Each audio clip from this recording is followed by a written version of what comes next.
Bom, antes disso, da gente começar o papo aqui, vamos dar uma olhada aí como anda essa sucessão ali no Supremo. Lula tem dito que não tem data nem pressa para substituir Lewandowski no Supremo Tribunal Federal. 10 nomes aparecem como possíveis indicados, o que se reflete uma disputa intensa nos bastidores. A reportagem é de Rudá Moreira. Em conversas reservadas, segundo a apuração da CNN, Lula indica que deve tratar do assunto com os parlamentares da comitiva presidencial na viagem à China, incluindo o presidente do Senado Federal, Rodrigo Pacheco. É no Senado que o nome indicado por Lula para o Supremo Tribunal Federal terá que ser aprovado. O ministro Ricardo Lewandowski fica no STF até 11 de abril.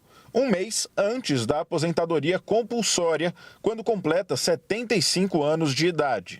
Ao fazer o anúncio na semana passada, Lewandowski disse que o futuro ministro precisa ter coragem para as pressões do cargo, mas evitou mencionar qualquer preferência pessoal. A escolha é exclusiva do presidente da República. Todos os nomes que estão aparecendo como candidatos são nomes de pessoas com reputação ilibada, com uma trajetória jurídica impecável. Nos bastidores aparecem 10 nomes. O de Cristiano Zanin, advogado de Lula na Lava Jato, o ex-secretário-geral da presidência do STF, Manuel Carlos Neto, o advogado Pedro Serrano, que também integra o Prerrogativas, grupo jurídico crítico da Lava Jato, o advogado criminalista Pier Paolo Bottini, o advogado e ex-procurador de Justiça Lênio Streck, o atual presidente do Tribunal de Contas da União, Bruno Dantas, a advogada e ex-consultora jurídica do PT, Vera Lúcia Araújo, o ministro do Superior Tribunal de Justiça e corregedor nacional de Justiça, Luiz Felipe Salomão, o ministro do STJ e do Tribunal Superior Eleitoral, Benedito Gonçalves, e a cofundadora da Associação Brasileira de Juristas pela Democracia e do Grupo Prerrogativas, Carol Proner. Eu acho que tem muita gente precipitada. A escolha do substituto dele será feita por mim no momento que eu achar que deva fazer. Não adianta as pessoas ficarem plantando o nome, tentando vender candidato pela imprensa, que não é assim que se escolhe o ministro da Suprema Corte. É o artigo 101 da Constituição que fala sobre as exigências para o cargo, mas sem detalhes. Diz apenas que o Supremo Tribunal Federal tem que ser composto de 11 ministros, entre 35 e 70 anos, de notável saber jurídico e reputação ilibada. Essa será a primeira indicação de Lula, no atual mandato, para uma vaga no Supremo, assunto no qual ele tem experiência. Ao longo das suas outras 2 passagens pela presidência, o petista já indicou 8 ministros, 3 ainda estão na corte: Carmen Lúcia, Dias Toffoli e o próprio Lewandowski. Atuais e ex-ministros do STF, há algum tempo já vêm demonstrando o que pensam sobre o sucessor para a próxima vaga no Supremo. Em entrevista ao programa Roda Viva da TV Cultura no mês passado, a ministra Carmen Lúcia disse que não vê problemas em indicações de nomes próximos a Lula, nem mesmo o do advogado Cristiano Zanin. Eu não acho que isto seja uma discussão que passe, senão pelo que tem que passar. A Constituição está sendo cumprida, ela exige notável saber e reputação ilibada. Este advogado tem, já demonstrou. Eu acho que também não se pode, de repente, fazer uma configuração tal que excluam algumas pessoas porque foi advogado deste ou daquele. Eu jamais indicarei o ministro da Suprema Corte por conta de precisar dele de algum favor. Não foi assim com nenhum que eu indiquei e não será assim daqui para frente. Vamos lá para a nossa primeira roda de análise. Heloísa Machado, você é das maiores especialistas em Supremo do país e por isso muito nos honra sua presença aqui hoje. E eu queria te ouvir a sua avaliação sobre essa sucessão, o que ela tem diferente das outras, os nomes colocados. Fica livre para você falar o que você acha do que está acontecendo aí. Não, obrigada, Caio. Acho que a matéria mostrou muito bem as várias implicações que a gente tem em torno dessa nomeação. De fato, a Constituição traz critérios muito singelos para nortear essa indicação por parte do presidente da República. O notável saber jurídico, a reputação ilibada, uma idade mínima e a nacionalidade brasileira. Isso significa que o presidente tem uma larguíssima margem para escolher alguém para compor o Supremo Tribunal Federal, tendo como controle constitucional apenas o Senado Federal, a sabatina na Comissão de Constituição e Justiça e depois uma votação no plenário. Esse, de fato, é o desenho constitucional. Mas isso não significa que essa decisão não possa ser balizada por outros critérios que são considerados relevantes para a própria Constituição e para o direito constitucional. Então, é apropriado indicar um nome de escolha pessoal, de contato pessoal do presidente para um cargo que vai certamente ultrapassar o mandato presidencial? Porque a gente está falando de um ministro que vai ficar décadas no Supremo Tribunal Federal até ter a sua aposentadoria. E aí me parece que a gente entra num debate não só da pertinência de alguns desses nomes que apareceram na matéria, mas também de uma falha nesse nosso desenho constitucional. Nós precisaríamos ter algo mais transparente, algo que tivesse um crivo público mais claro, com critérios mais objetivos para essa escolha, para que a gente não ficasse refém de uma situação casuística e, como você disse muito bem, abrindo esse programa, de campanha de bastidor. Essas negociações a portas fechadas, à distância dos nossos olhos, para um cargo da envergadura de um ministro do Supremo Tribunal Federal, não é positivo para nós, se a gente pensar num país que almeja ser uma república e um Estado democrático de direito. Heloísa, rapazes, só um minuto. Vamos chamar um telão, que eu acho que é importante a gente dar uma olhada nos nomes indicados, até para quem nos assiste ter uma noção do que a gente está falando, de quantos nomes possíveis, e como a Heloísa diz, a Constituição mesmo abre bastante. Tá aí o telão, ó. Os nomes, os nomes que são próximos, né? Tem essa questão do Zanin, os nomes que já foram nomeados ao Supremo Tribunal Federal e que, de alguma maneira, tinham uma ligação com o presidente da República. O André Mendonça foi ministro da Justiça, foi AGU, advogado-geral da União, foi indicado pelo Bolsonaro. O Dias Toffoli foi advogado do PT e foi advogado-geral da União, indicado pelo Lula. Gilmar Mendes foi advogado-geral da União do Fernando Henrique Cardoso, indicado por ele. Nelson Jobim, ministro da Justiça, indicado pelo Fernando Henrique Cardoso. E o Marco Aurélio de Mello era primo do Fernando Collor e foi indicado pelo Fernando Collor. Bom, vou jogar ali para o Daniel Rittner. Daniel, diante de todos os nomes que nós vimos na abertura, esse contexto de ter uma certa... ex-presidentes já nomearam pessoas próximas a ele. Quem que está fazendo a cabeça do Lula? O que você saca aí de Brasília? Quem está próximo ali, assoprando para ele o perfil, quem deve ser nomeado? Boa pergunta, Caio. Outro dia eu estava conversando com uma pessoa muito próxima do Lula justamente sobre isso. Quem que podia estar fazendo a cabeça do Lula? E essa pessoa que acompanha o presidente desde lá de trás lembrava como funcionava nos primeiros governos do Lula, entre 2003 e 2010. E ele dizia mais ou menos o seguinte: bom, quando precisava ali fazer uma escolha importante como essa, como que o Lula fazia? Ele pegava o telefone ou chamava para uma conversa pessoalmente ali o presidente do diretório do PT naquele estado onde o indicado, o potencial indicado, se desempenhava profissionalmente, tinha mais relações, conversava ali com alguém do sindicato, da CUT, chamava o Márcio Tomás Bastos para dar um palpite. Não é mais assim. Quem que o Lula continua ouvindo muito? Para os tribunais superiores, é importante a gente lembrar que só nos próximos meses também tem 2 indicações para o STJ e 11 ou 13 indicações para tribunais regionais federais, especialmente aqui TRF1, que cobre Brasília e tem um espectro muito amplo de decisões importantes de caráter regulatório, por exemplo. Lula se consulta muito com o ministro da Justiça, Flávio Dino, que também é um juiz de carreira, um juiz federal. Para a PGR, que Lula promete não seguir, ou pelo menos não ficar amarrado à lista tríplice, ele poderia consultar, me dizem algumas pessoas, Cláudio Fonteles, que foi seu procurador-geral da República lá atrás, e Álvaro Ribeiro Júnior, que foi ministro da AGU também. Aí a pergunta, e para o STF? Para o STF, me dizem que o Lula de 2023 é muito diferente do Lula de 2003, que ele não precisa mais de um grande conselheiro, que ele hoje é capaz de tomar suas próprias decisões ouvindo a própria consciência mais do que um grande conselheiro, um ministro, alguém do PT, um Sigmaringa Seixas, ex-deputado, que era talvez uma das pessoas que mais aconselhava o Lula para esse tipo de decisão.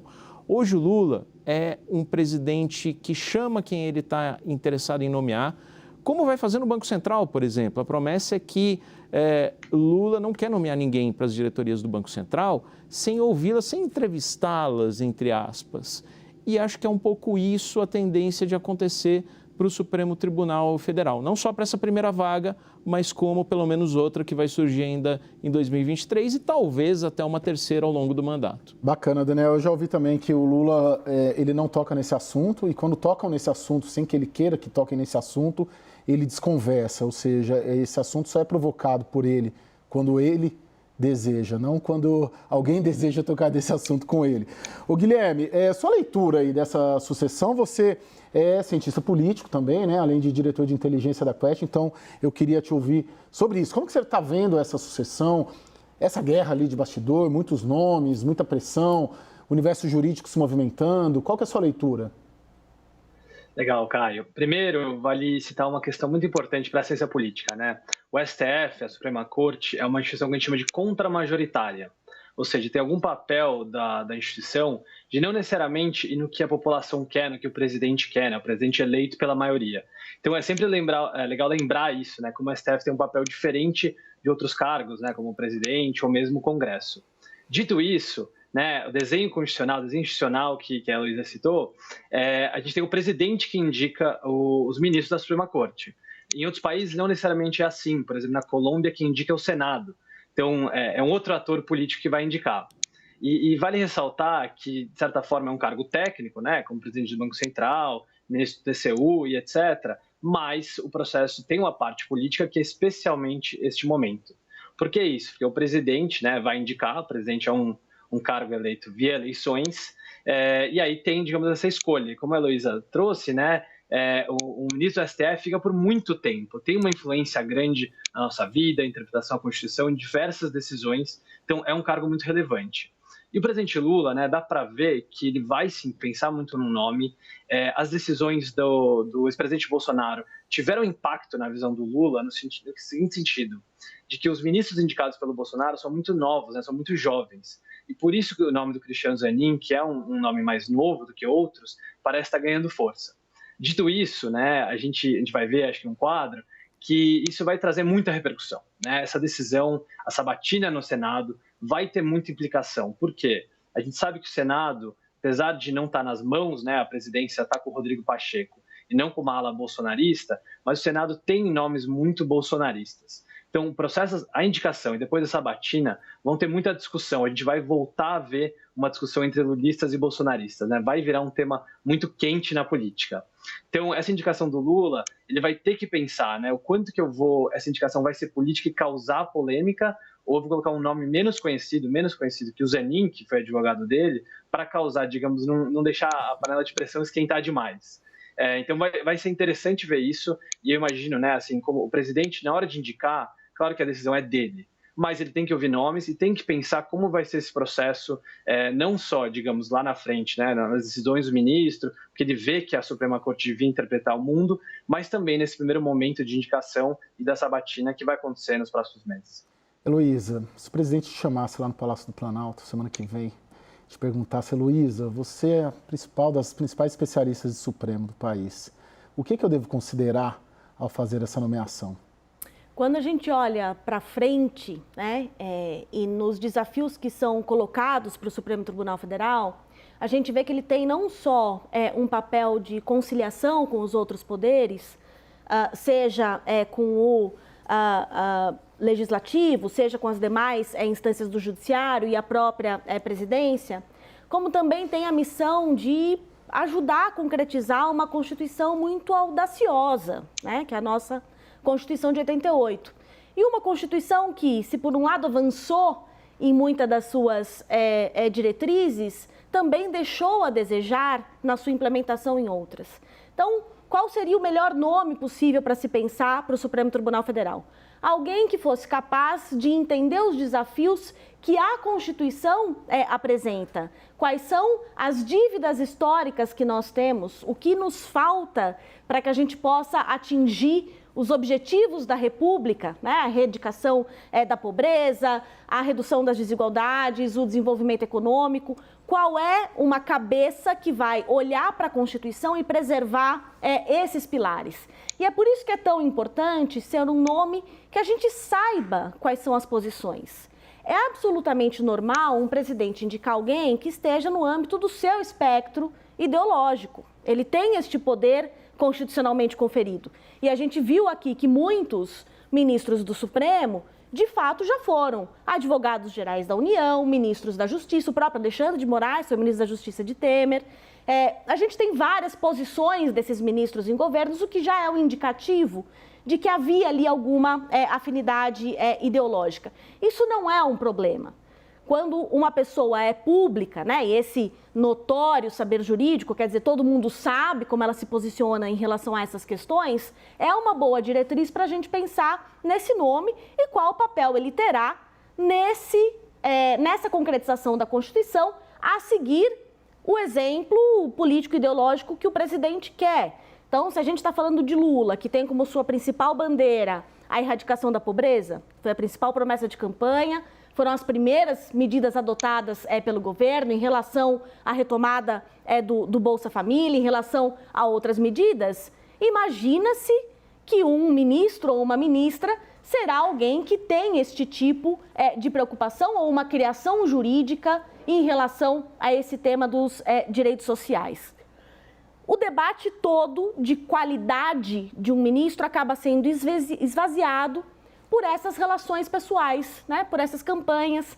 Quem conhece pessoas influentes que podem soprar o nome ali no ouvido do presidente, e isso acaba, de fato, desvirtuando não só o processo de indicação, mas também impactando a qualidade da nossa Suprema Corte, que tem desafios enormes para lidar num país como o Brasil. A rigor, eu penso que, por exemplo, o que você cita, né, que é preciso saber o que os supremáveis pensam sobre direitos sociais, sobre a Constituição brasileira.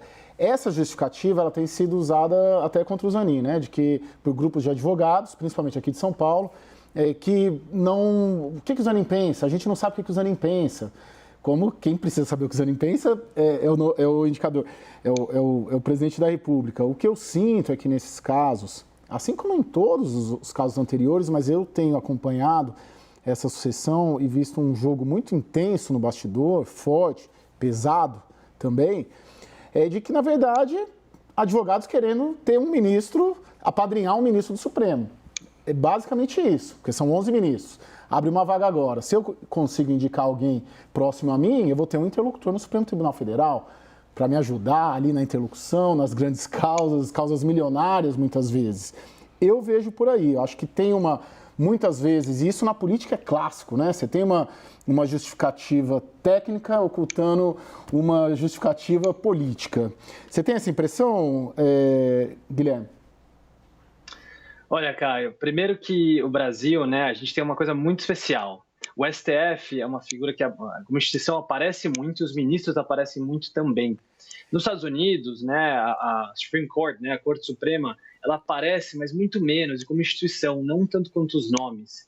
Na verdade, assim, o Brasil, desde a TV Justiça, com o escândalo do Mensalão, os ministros do STF ganharam uma repercussão e dão entrevistas em diferentes canais, em diferentes mídias, né, que é muito diferente dos países. Acho que a Heloísa vai poder falar muito melhor sobre isso, mas tem uma questão aí que, digamos, o STF tem dois papéis, né, a Heloísa pode falar melhor, mas a questão é que o STF tem um papel na vida brasileira e na política brasileira, por conta também de legislar, mas de decisões importantes, que é raro. Não em todos os países a gente tem uma presença tão clara e os ministros com poderes de decisões autônomas, né, de monocráticas, tão forte no desenho institucional. Logo, ter, digamos assim, todas as condições para que essa instituição e a nomeação seja cada vez mais política. E aí, justamente, essa parte que, eu digo, faz parte, né, dado o desenho, mas como a Heloísa estava comentando, isso pode ter um efeito muito negativo na qualidade do nosso Supremo. Daniel?